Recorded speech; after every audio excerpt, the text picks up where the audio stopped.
Okay, this is part two of my presentation. Jing only lets me capture about 5 minutes, so ran out of time.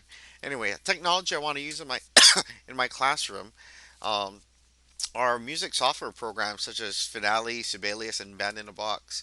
When I was first started in music, I was actually terrible.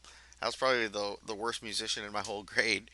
But um, in 11th grade, I went out and bought myself a music program for $300, and um, it was so valuable to me. It helped me learn so much, and I think technology and these programs can still help students today.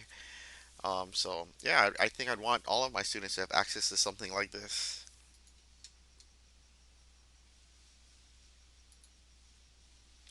My vision of the classroom in the future is to teach pretty much an electronic orchestra. And this picture is taken from the Mark Wood website. Mark Wood is a classically trained violinist from Juilliard, but he's the head of the Trans-Siberian Orchestra, and he's a rock and roll violinist now. And he goes around to different schools.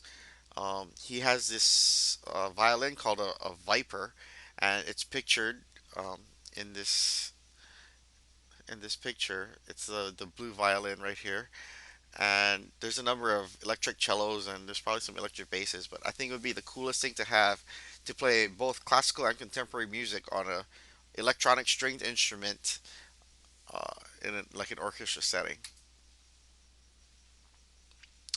Challenge for teaching for me is definitely time and money.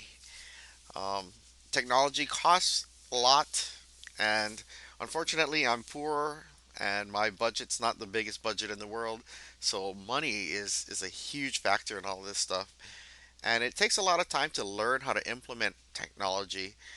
It's one thing to have access to it, but it's a totally different thing to not know how to use the technology that you have.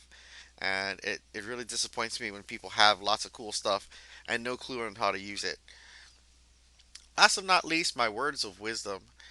It's Shoot for the Moon. Even if you miss, you'll land among the stars. And it's by Brian Littrell. And it was my senior quote in high school, and it's pretty much one of the things I firmly believed in all of my life.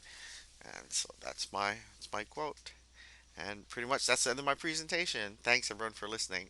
Good night.